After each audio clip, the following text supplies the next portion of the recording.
You're a coach and you have a team of 8-year-olds. How far along the line are you looking? For some, it's 3 years. For some, it's 5 years. For some, it's 10 years. But I'm going to tell you, for me right now, it's going to be 10, 20, 30, 40 years down the line. But from several other players' experiences, the problem is that when they're done playing soccer, they don't know what to do. When they're 18 years old and they're done with high school and they go to college and now they think they're going to go pro, but they don't go pro. Or what if they do go pro and it's not that same imaginary experience that they thought when they were kids? Because the fact is, for 99% of the players, they're not going to be Messi's. They're not going to be Ronaldo's. They're going to have to live a life after soccer. What are they going to do? What are you doing to contribute and benefit their lives after soccer? I look at where are they going to be when they're in their 30s and 40s and 50s. What kind of lives are they going to be leading? What are they going to be doing in their lives? So for me, at every opportunity, use soccer as a tool to create leaders, so that no matter what industry my players go in, whether it's soccer or not, they're going to be successful. They're going to know how to lead. They're going to know how to deal with people. They're going to know how to lift people up.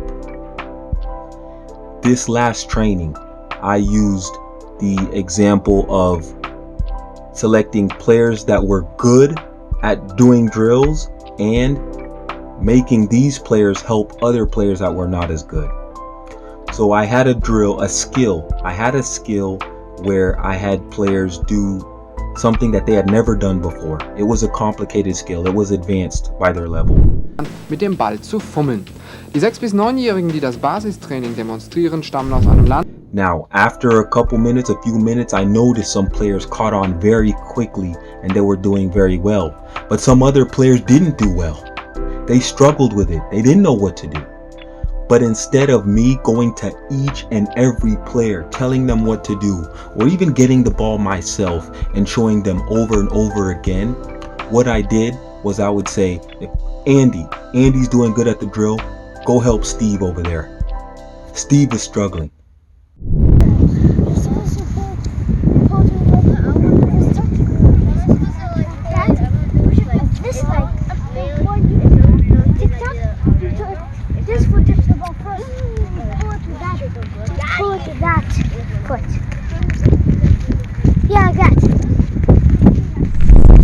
And what I would do is I would wait until they're done. He would go back and then I would evaluate him again. If that player is still struggling, I would call the same player who taught him the first time to go back and explain to him again. So Jed, show Yusuf this one going forward. Oh, sorry. Just watch what he does and then see where he can improve. Watch what he does first. Yusuf, go. Good, Yusuf, go. You see how, Jed, that push away is too far? When you do it, you stop it. So show him. Then he stops it. Yeah, that's fine.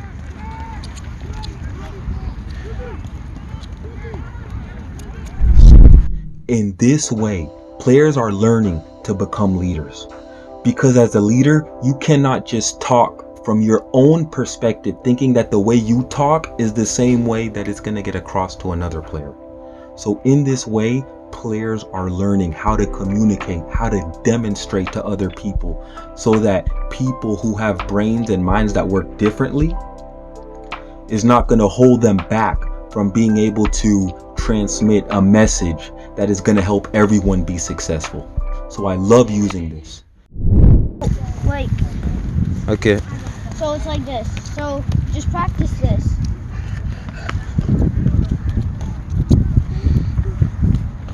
Exactly. That's good, Landon. You can add the TikTok when you're ready. Now it is something that takes time, but as a coach, you cannot look short term.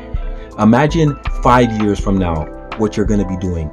You're going to be doing the same thing because you think it's going to take faster now to just go and tell everybody. In 5 years, you're going to be doing the same exact thing, going to each and every player and explaining. Try doing this method and see what happens in 5 years. Right now, it's going to take a while, but I tell you what, in 5 years, it's going to be automatic. And instead of you going there and there and there and there every time a player has a question, you won't have to go anywhere, because there will be players in each group that will be able to help the players who don't understand. And things will get done like that, more efficiently. But this is a long-term game.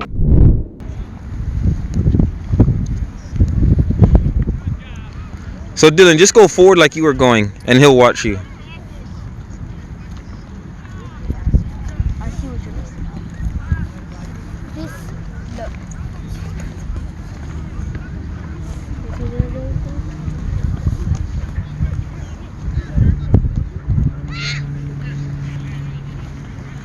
Yeah. In addition, these are skills that players can use for decades in any area of their life, because it doesn't have anything to do with the soccer ball. It is not limited to their ability to play soccer.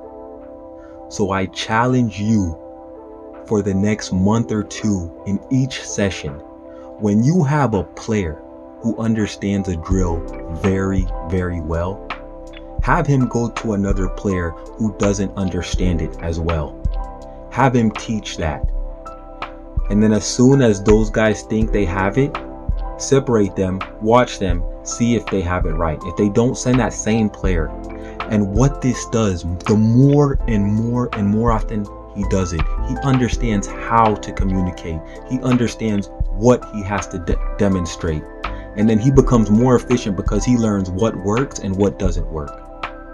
And this, as a coach, will make your job easier, but it'll also help your team to become leaders and to be able to take ownership, not just for themselves, but for the development of their teammates. So as a coach, this is very important. I believe this is the right thing to do, because again, from my experience and too many other players, they're done with soccer. They say, now what?